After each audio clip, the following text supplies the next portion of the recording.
আমার খুব বিশ্বাস ছিল যে আমি আজকে আসবো। আপনারা যে সবাই আসলে আমাকে সাহসটা জুগিয়েছেন যে আজকে জামিন নিতে আসবো এবং আমি জামিন পেয়ে যাবো। আপনাদের এত ভালোবাসা নিয়ে আসলে আমি বাড়ি ফিরছি।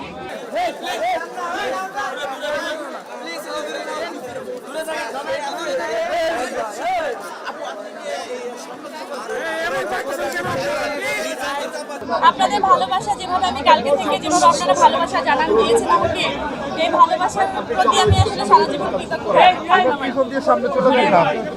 আমি ব্লেসড আসলে এত ভালোবাসা যে আমি পেয়েছি। কিন্তু আমি একটা জিনিস বলতে চাই যে আমি আইনের উপরে শ্রদ্ধাশীল। আমার এই বিশ্বাসটা আমি আসলে একদম শেষ অবধি রাখতে চাই।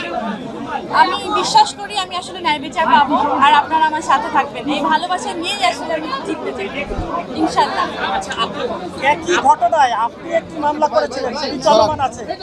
এরপরে একই ঘটনায় আবার আপনার এই সম্পর্কে আসলে সবাই অবগত। আমি যে মামলাটা করেছিলাম তার ঠিক 2.5 বছর পরে উনি পাল্টা একটা মামলা করেন। যে মামলার জন্য আজকে এই যে আমাকে কালকে হচ্ছে গ্রেপ্তারি পরোয়ানা জারি করা হয়, ওয়ারেন্ট হয় আমার লাগে। এবং আমার খুব বিশ্বাস ছিল যে আমি আজকে আসবো। আপনারা যে সবাই আসলে আমাকে সাহসটা জুগিয়েছেন যে আজকে জামিন নিতে আসবো এবং আমি জামিন পেয়ে যাবো। আপনাদের এত ভালোবাসা নিয়ে আসলে আমি বাড়ি ফিরছি। এরকম একটা জয় নিয়েও যেন আমি বাড়ি আসলে ফাইনালি ফিরতে পারি, আপনাদের ভালোবাসার সাথে থাকতে পারি। আমার জন্য দোয়া করবেন।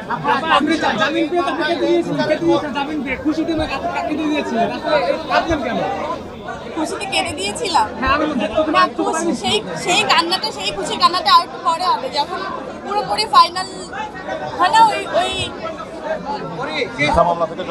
হ্যাঁ, ওই বিচারটা যখন আসলে আমার হবে। শেষ একটা প্রশ্ন, আপনার ওই মামলা থেকে আসলে ওই মামলাকে আপনাকে দমানোর জন্য এই মামলাকে কি মনে হচ্ছে আপনার? এটা তো খুবই পরিষ্কার যে আমি একটা মামলা করলাম, তার 2.5 বছর পরে, ঠিক 2.5 বছর পরেই একটা পাল্টা মামলা করা হলো শুধু দমানোর জন্য, তার কিছু না।